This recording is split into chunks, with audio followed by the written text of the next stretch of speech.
guys? It's your girl m.rose, aka China, aka Mulan, whatever it is you want to call me. We are back with the takeoff, and I'm happy to present my special guest today.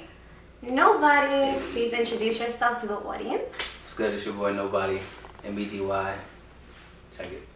So, okay, real quick, because I need to know, why do you call yourself Nobody? So the whole idea behind my name, it kind of like just stems from a lot of like what I used to feel like when I was a kid, you know. Aww. Yeah, it's kind of sad. Aww. Okay. Yeah, it's a little sad though. But you know, a lot of artists, you know, we always feel like we're kind of alone, like, as kids and everything. So basically, I kind of just took that. I'm like, yo, why not just embrace like who I am, you know, like, where I came from and everything. And that's how like I started building the whole brand of Nobody, like MBDY and everything. Okay. And eventually, once you know you accept a lot of your past, then you can kind of like begin to move on and kind of like develop your future and everything. So from that, I'm like, all right, I want people to acknowledge me as Nobody, like, you know, because like even when I've been doing music for a while, so even when, you know, I first started, people would always tell me like, you know, you need to figure out like what's special about you. Like, there's nothing special about you. Like, yeah, you can sing, but what black person can't sing, basically? That's not true. Yeah, there's a lot of, listen, I'm sorry, but there's a lot of people that can't sing. Yeah, and then so basically I kind of like that ate me up for a long time, and but now I use it. It's basically just like a double entendre, you know. So when you're calling me Nobody, like, you know I'm somebody. Yeah, that's a fact. Exactly. So that's like I feel like people like appreciate that, and they like it because it's kind of like I'm a troll. I'm a huge troll.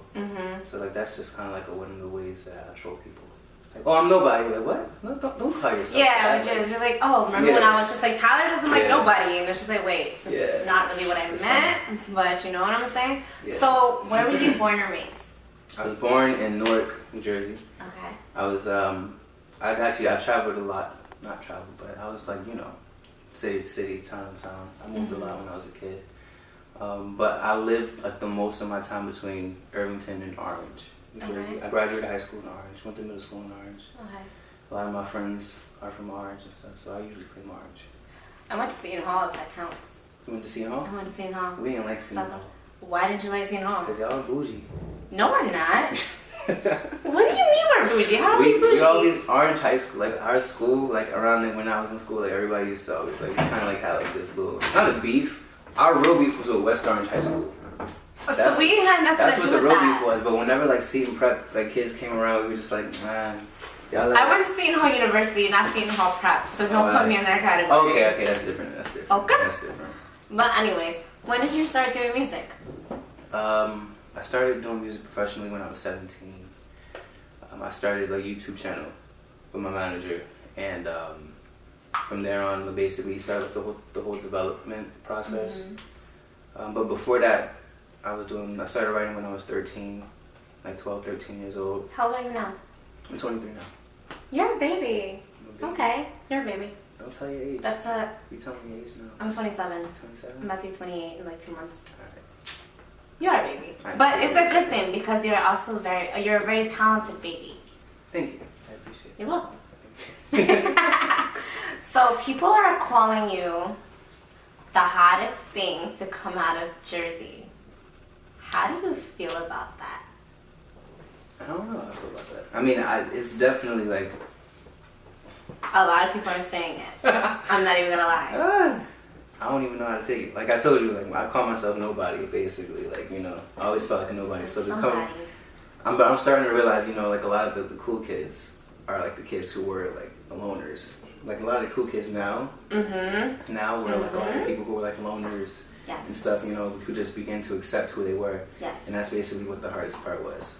That is. Because growing up. When I was in high school, I was like, just growing up, I was like the outcast. I was the loner. Nobody liked me. I was ugly. And then now it's just like, well, damn, like what the hell? She's like, no. You didn't support me then? Yeah. Please don't support me now. I don't need your support now. Exactly. So I get it. I'm a nobody too.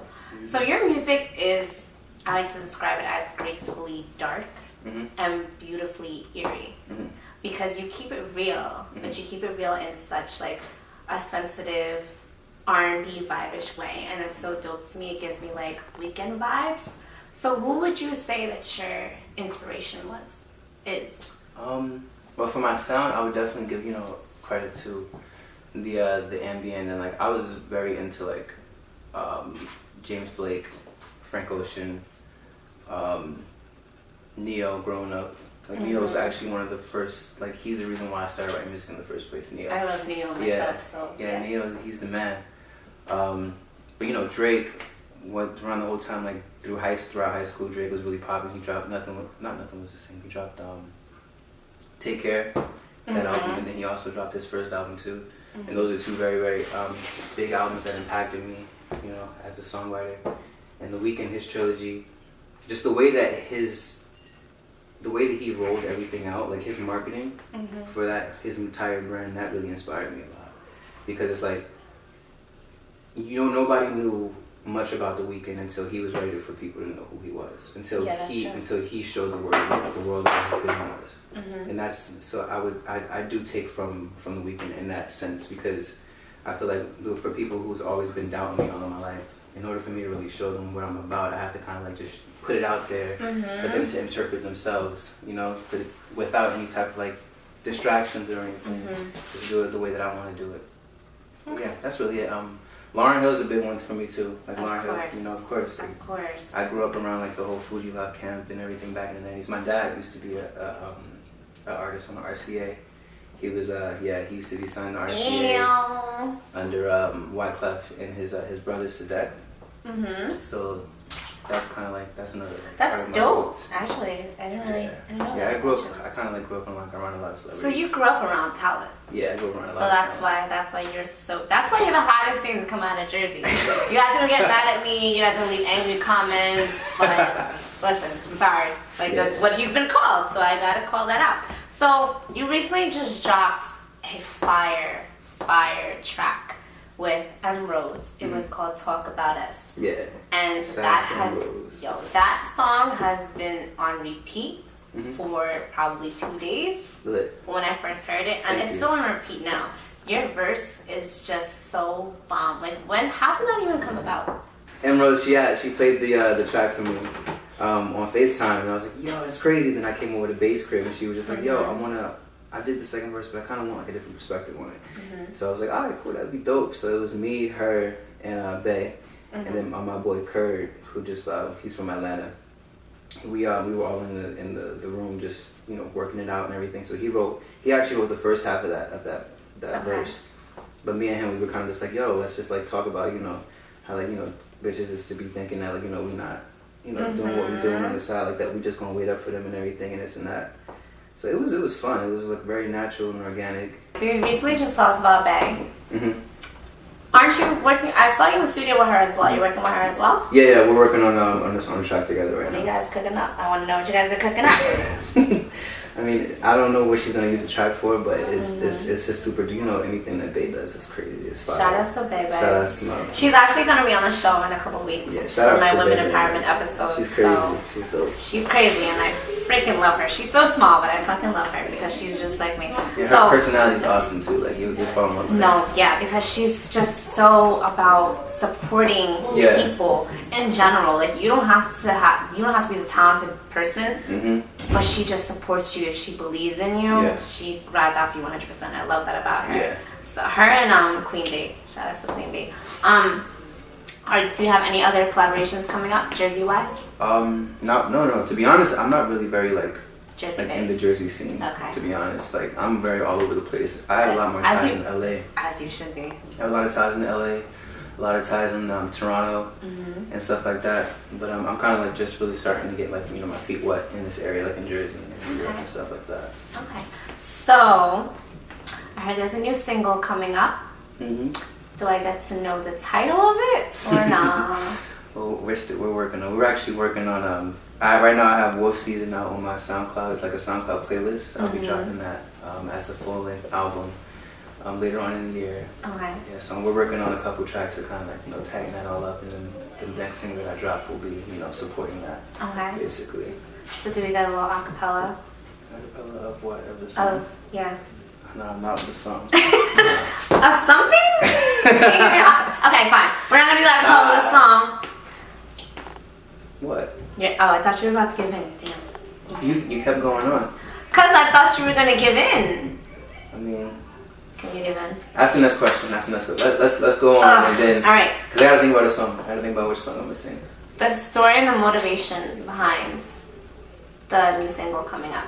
What was it about? Like, what's it about? Because I wanted to hear a little snippet of it, but he's not gonna give it. Well, actually, I kind of want to focus. I want to direct it to what I have right now. Okay. You know, offense. I have the song called "Reasons" out, which actually, if you've heard the song, it's a breakup song. It's basically very similar to the context of what Talk About Us was about. And in that song, I'm just talking about like how the girl that I'm with, she doesn't really like appreciate me or anything like that, or she's quick to complain, but she doesn't look at the stuff that I actually do for her, which is I feel like just about every man goes through that in a situation at some point. Everyone goes through that. Yeah, it's like naturally. Everyone. Exactly. Naturally, as people, we're selfish, Yes. and we kind of like have to learn how to compromise and learn how to deal with another person being in our space and everything. And I wasn't with it at the time when I wrote that song. I wasn't with somebody else being in my space. I'm like, yo, but like cool.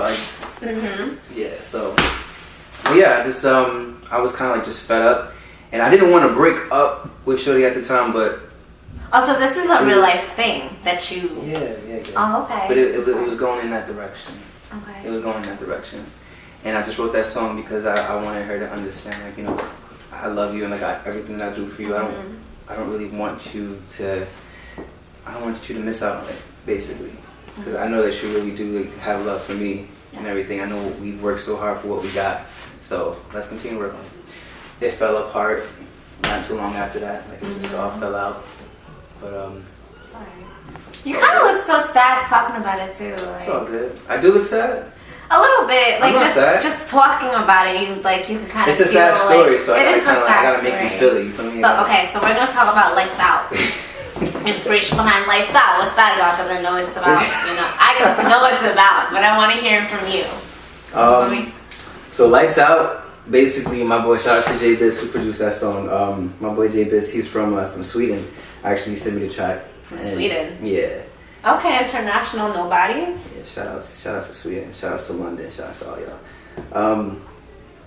Yeah, so he sent me the track, and then I came up with the chorus first. I didn't know what the song was really gonna be about, and then I sent the chorus to Chris and my manager, and then he's like, yo, I like that song. He's like, I really think that this is like. He's like, I think this would be like a dope track for you to put out. And I'm like, all right, cool. So I just kept working on it. And the only thing I could think about at the time was just, fucking. So I just wrote about fucking. Like, that's basically it. Like. So why did you want to do a remake to Attention? It was no offense to Charlie, but I don't really bump his anymore since I heard yours. Yeah. Because yours is just so much more like in the element. So like, why did you want to remake that song out of all songs? At the time when I did that song, Attention was the #1 song on the radio.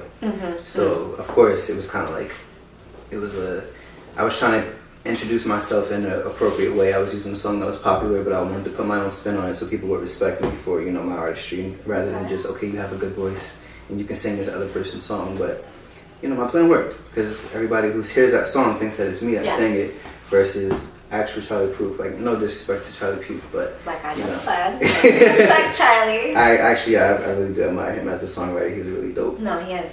He's super dope, and but yeah, like that was just like the whole plan behind Attention, and I started this the Friday Feels thing, which I'm going to be continuing this year on my YouTube channel. Just remixing a whole bunch of different songs, revisioning them to the way that I would perform them as if it was my own song.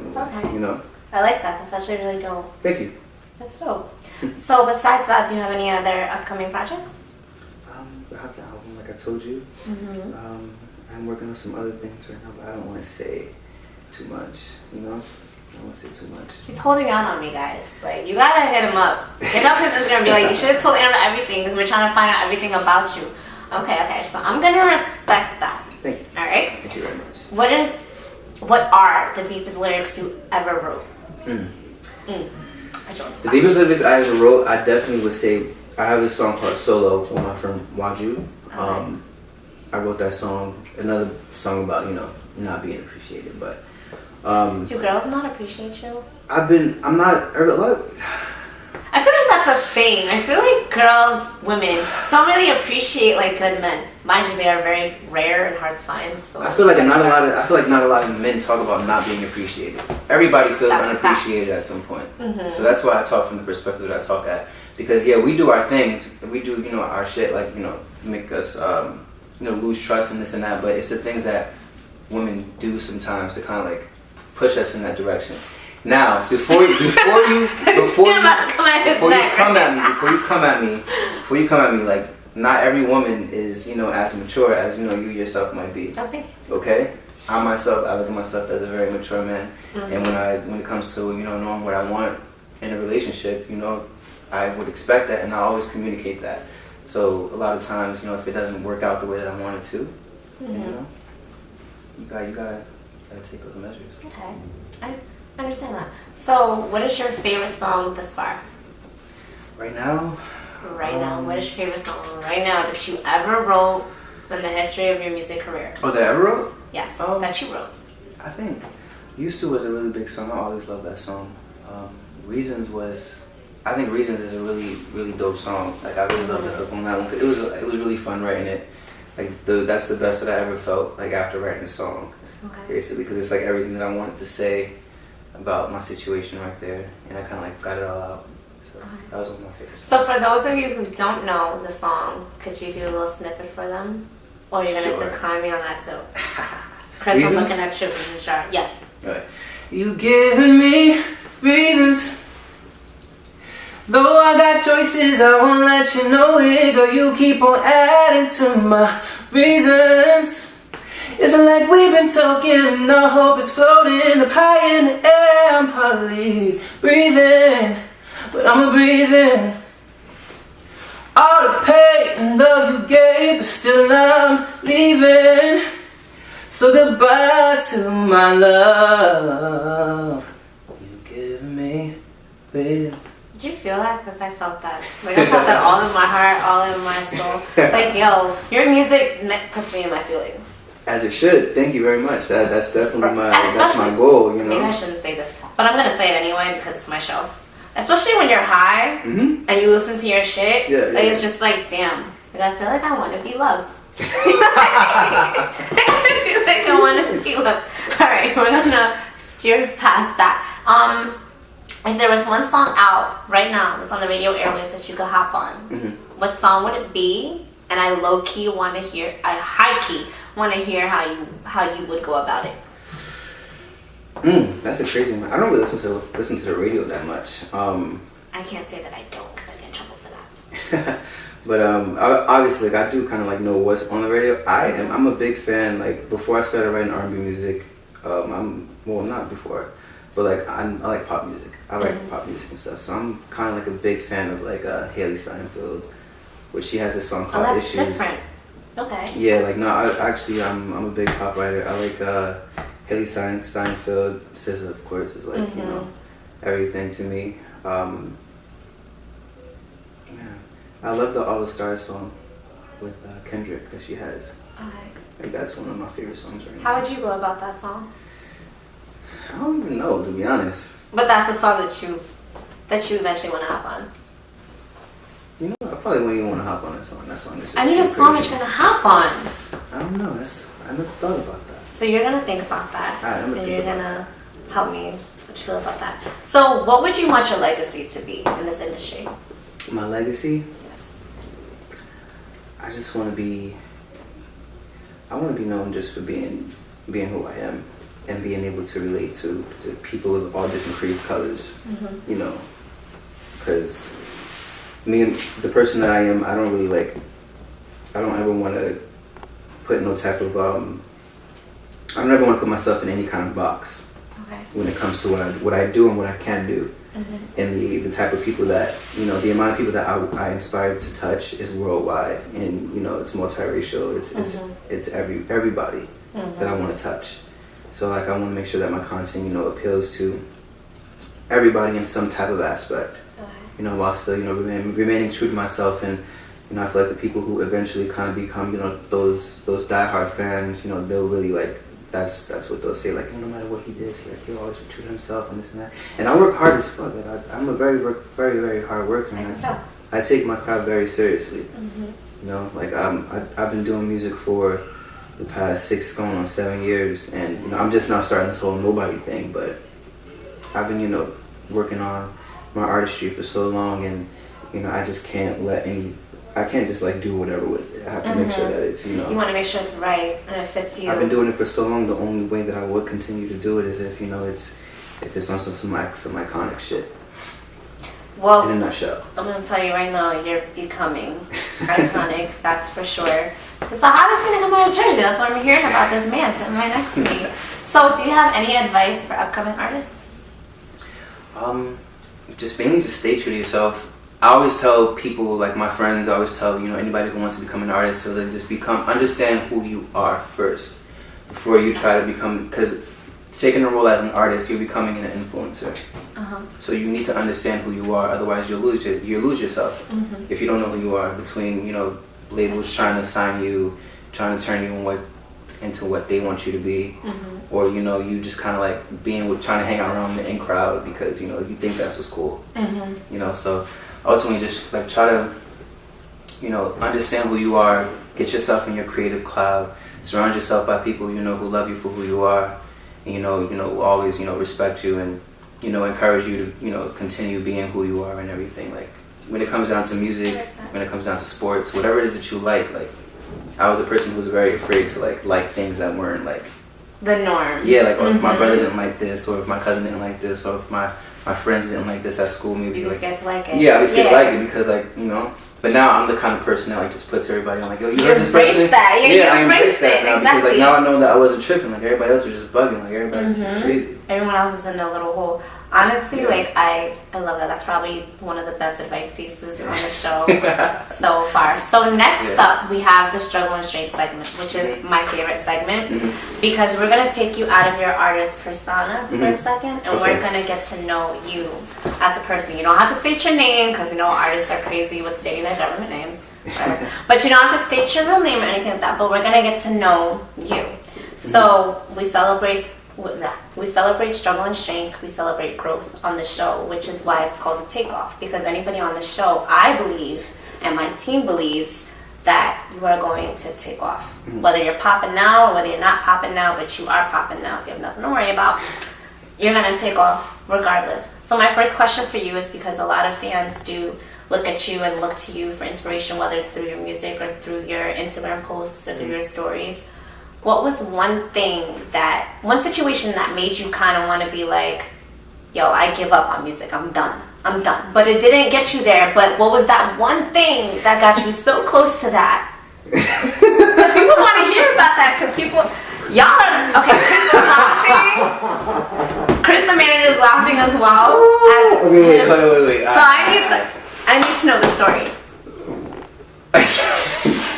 And he's red. He's red right now. So I need to know the story. There's been a couple times. He'll tell you. He can't tell me. You gotta tell me. No, I've tried to quit a lot of times, but he wouldn't let me. Name? Okay, we gotta talk about that. What do you mean you tried to quit a lot of times? A lot of times. What is that about? Because, like I said, I've been doing this for a long time. I won't put it in full. I don't need it in depth. I won't explain exactly I just need a little situation that can spark some kind of inspiration from your fans. Right. Just hearing you talk about a struggle that you've been through. Yeah, my family almost made me quit my job one time. My family. Your job or your career? No, music. Okay. That's what I think. Music is my job. Families always do that. Mom and Dad, I love you. But it wasn't on no unsupportive type shit. It was more so on on the strength of I knew that they needed me, and I feel like every millennial, to an extent, you know, who has a struggling parent or a struggling family member of some sort, kind of feels some type of responsibility or some type of obligation to kind of make sure that they're good. And for me, I feel like I was going hard with music at the same time, but then it just wasn't working for me. Like I just wasn't happy, and I felt like I hit my manager. I'm like, yo, I think that I'd rather just focus on this, rather than continue with music. And then of course we went through the whole back and forth thing, him trying to convince me and everything. And it was at a time when we were kind of, things were moving the direction that we were going at the time. Things were going really well. And he's just like, yo, why are you doing this to me right now? And basically, I'm just like, I'm like, yo, I just really hope that you understand this and that. And I was scared. I was scared because, like, even though I really did believe in myself and I believed in, you know, what we were doing, I was like, I need to just take time away and just focus on what I'm doing right now and take care, you know, my grandmother, my aunt, and take care of, like, my pops, my moms, you know. It's like my family they work super hard, like crazy hard, you know. And I wouldn't be where I am or who I am without them. But at the same time, I wouldn't be where I am or who I am without him at the same time. So, you know, all in all, he kind of convinced me to kind of just come back because he's like, yo, you can't just waste your time. Like, I'm not going to let you waste your time in a way like that. So I'm like, all right. Thank God for you. Let me see what you're talking about. And so we started working again, and there were a couple of other things that happened in between, but that was probably one of the biggest things that happened. Brush that off, right? Yeah, there's that was one of the biggest things. Like that was the first time that I really genuinely like thought like I hate music and I don't want to be in this industry. But you want to know what I think about dream chasers? I feel like with artists and anyone that's chasing a dream in general that's out of the 9 to 5, I feel like we're a different breed.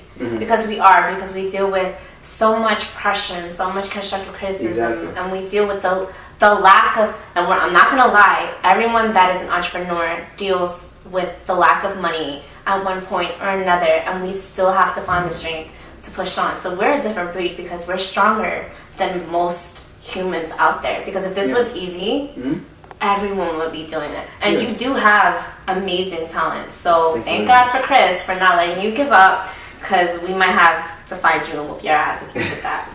Okay, all right. So my next question for you is, what did you tell yourself to keep going? Like, even up until this day, like, if you ever had that doubt in your head, what is the one thing that you say to yourself that you're gonna be like, that snaps you right out of it? At this point, usually the only time I get like that is when I'm sleepy, and like I'll be like, "Yo, this man." When I start thinking like that, I'm like, "Yo, you need to go to bed. You need to go to sleep." No, I'm just kidding. No. I used to be like that. Though. I ain't going front. I used to be like that. But now more so, I just look at the bigger picture, because like everything that NBDY is, everything that NBDY and that you see NBDY do is literally it's my vision that basically I brought to life, you know, with the help of Chris and everything. Like this whole thing is our vision, basically. So whenever I get feelings of like I don't want to do this or this and that, it's either like, I don't know, I pep talk myself in my head. I'm like, yo, why are you being lazy? Like, yo, you being lazy. Like, why are you being lazy? You know, look at the bigger picture, like, or I'll just call Chris up or I'll hit him up and be like, yo, I don't know how I feel, like this is how I'm feeling right now, and blah blah blah, and he'll kind of like talk sense into me. And you know, because we all have irrational thoughts at sometimes. Of course. Yeah, but we also need that person that's gonna kind of like be that mediator. You know, whenever we're going through something, because we can't handle everything on our own. No, not at all. So shout outs to the manager, shout outs to Tyler, shout outs to Focus, shout outs to Chris. Because honestly, without my management team, like I would have given up a while ago. Like Tyler's literally in my head all day, every day, beating it into me. Like, yo, listen, you're gonna take over Jersey, like believe it, and then you're gonna take over New York. Like you're gonna be the hottest thing. Yeah. So we don't give management enough credit, but management definitely gets a lot done for us that we can't do ourselves, because you can't make it in this industry by yourself. You have to have someone, if not more than one person, having your back. So, real quick, what is the word of advice that you have for everyone that's going through it? It doesn't have to be an artist, doesn't have to be anyone in the industry, just a person in general that's going through it, that's looking at you right now for inspiration. I saw a post today actually that was pretty dope, and it said something along the lines of, it said something like you don't have no choice of, like you don't. It was saying something along the lines of like you don't understand what it's like to give up until you have no choice, or something along the lines of that. Basically. Is it you don't know what it's like to be strong until you have no choice? Strong until you have no choice. Sorry, I'm giving the wrong advice again.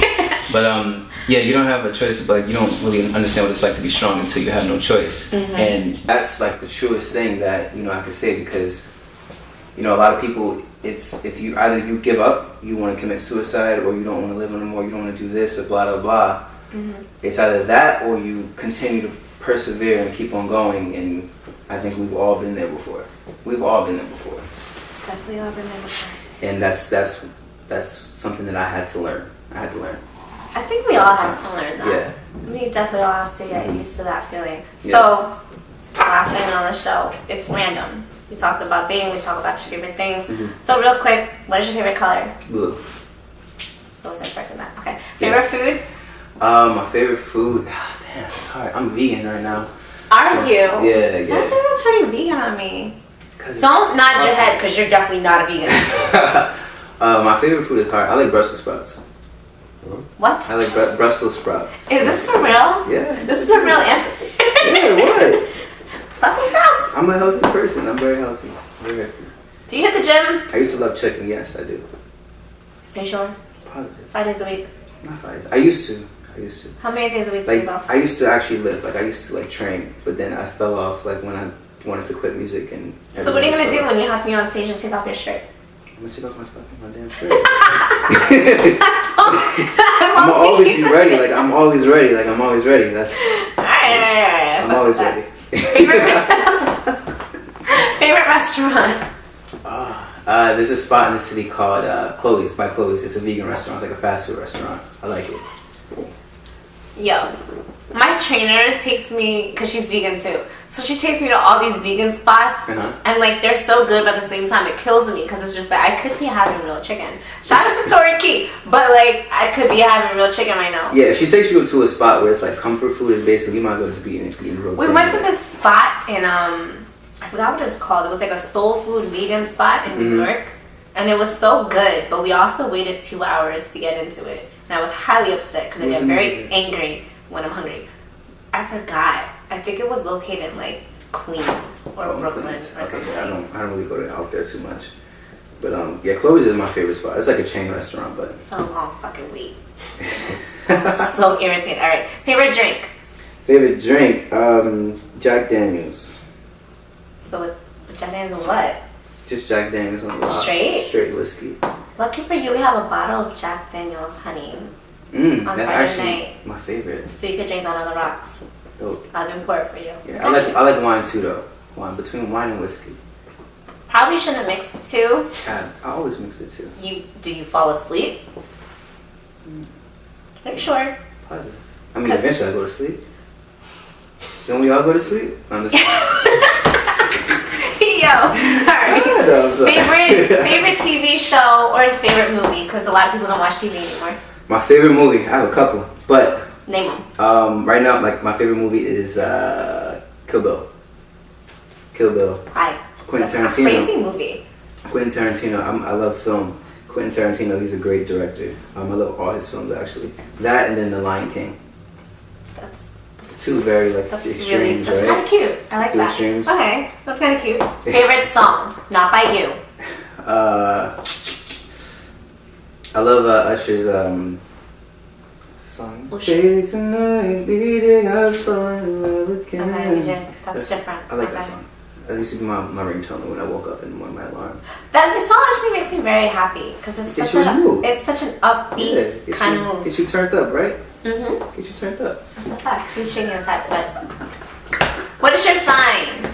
I am a Virgo, which I just found out. What do you mean you just found out that you're a Virgo? I never used to be into zodiacs. My friends. So you never knew what you were?